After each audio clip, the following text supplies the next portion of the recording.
When I visited Canada for the first time in 2018, the feeling in the air was surely much more optimistic. It feels so crazy to me that just saying Canada's economy is doing well would be met with so much anger by most Canadians right now. Yes, Canada is the 10th biggest economy in the world and has a respectable GDP per capita of around $55,000. However, 2/3 of Canadians today believe that their country's economy is on the wrong track. And honestly, who can blame them? Today, I'll be talking about what made Canada so successful in the first place and just how bad the housing crisis they are experiencing and the general cost of living skyrocketing really is. Once we cover all that, I'll try to assess if they can turn the tide around and solve these issues in the near future. Let's talk about what's really going on here. On paper, Canada looks like it's thriving. GDP is up, unemployment is relatively low, and it's the kind of place that still makes those best countries to live in lists. But the reality on the ground? That's a whole different story. Take housing for example. Prices have skyrocketed so much that the average Canadian wonder if they will ever own a home. I mean, we are talking about the kind of inflation and rise in the cost of living that doesn't just hurt. It crushes young people's dreams. The average house price in Canada has become a punchline, but the joke isn't funny when you're the one trying to buy. Even though the Canadian economy as a whole is recovering relatively nicely from the 2020 downturn, I think the average Canadian doesn't really care about that if they think they will never be able to afford a home. Before we dive into actual numbers of housing affordability and cost of living in Canada, I think it's very important to outline this disconnect between good growth figures and other positive statistics versus what Canadian public thinks is very big, and that is very interesting. Macroeconomic indicators don't always reflect the lived experiences of people participating in an economy. In Canada, while the overall economy might be growing, many people are struggling with stagnant wages, soaring housing costs, and rising living expenses. The disconnect between these rosy economic stats and financial realities faced by many Canadians every day creates a paradox. The economy seems strong from a distance, but when you dig deeper, it's clear that a significant portion of the population is feeling left behind. There was this guy I saw online who made a series of short videos comparing normal houses in Canada, especially in provinces like British Columbia and Ontario, to literal European castles. And his intro gets me every single time. A lot of you have been enjoying my series on Canadian real estate versus private islands. But maybe you're not enjoying it. Maybe you're saying, hey, I don't want to go to the beach. I want to stay inside and play Dungeons & Dragons. Well, that's why I'm making Canadian real estate versus literal European castles, Part 1. Anyway, before I get too sidetracked, and before I talk more about the general cost of living being bonkers compared to the average wage in Canada, let's dive deeper regarding the housing market. Because I certainly think it is the big bad that makes the average Canadian's life a living hell. When you think about unaffordable housing, the US often comes to mind as a prime example of a really tough market. But let's put things into perspective. Canada's housing crisis makes the US look almost reasonable in comparison. In Canada, the average home price is around $720,000, with cities like Toronto and Vancouver skyrocketing past the $1 million mark.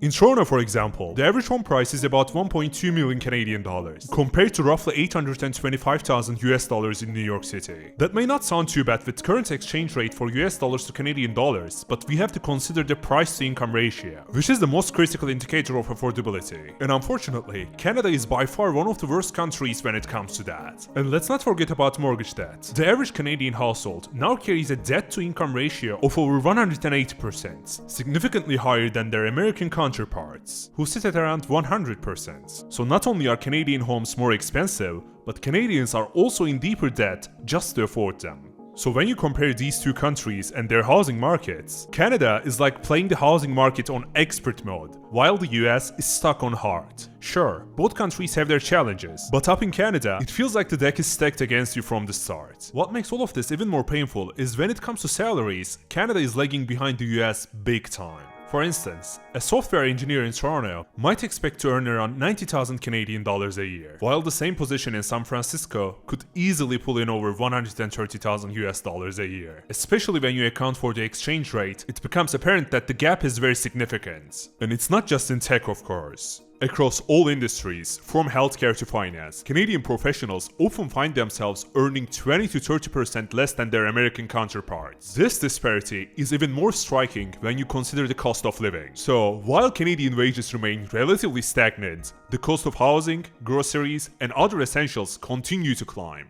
Alright, I had enough of negative stuff up until here. I love Canada, so my heart really can't bear dragging it through the mud anymore in this video. So let's discuss what made Canada so successful in the first place. Canada's economic success is built on several key factors that have made it to one of the top 10 economies globally. That is extremely impressive for a country that has less than 40 million people. For starters, Canada is the fourth largest oil producer in the world, contributing significantly to its GDP. In 2023, the energy sector alone accounted for nearly 10% of the national GDP, and the oil and gas exports reached over 100 billion Canadian dollars. The country's abundant natural resources do not stop there. Canada is also the world's third largest exporter of timber and ranks among the top 5 in global mineral production. The trade relationship between the United States and Canada is another cornerstone of Canada's economic success. In 2022, the trade between the two countries exceeded $700 billion.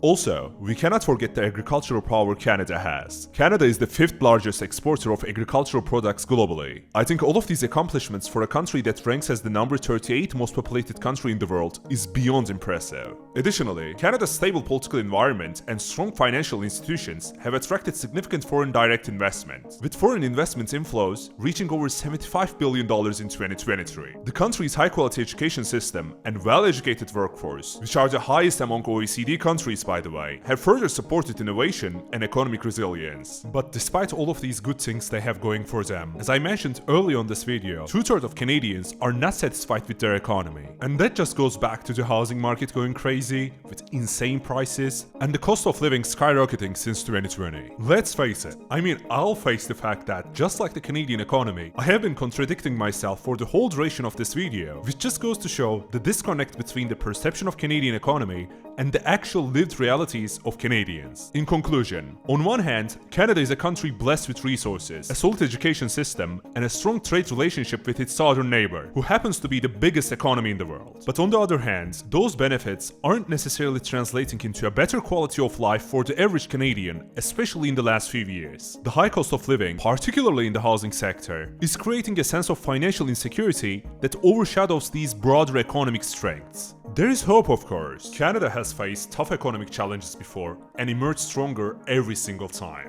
Policy changes that incentivize investments in affordable housing and creating an environment where wage growth can actually catch up to inflation, preferably surpass it, are just a few of the avenues that could help bridge the gap between macroeconomic success and the real-world struggles of everyday people. I'm not saying that it will be easy, but Canada certainly has the resources and the people to turn the tide around, and I sincerely hope they do.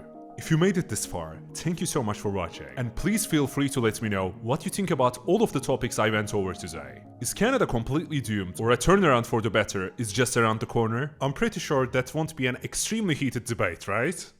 Anyway, so yeah, I hope to see you in the comments section. Talk to you soon, and until the next one, take care.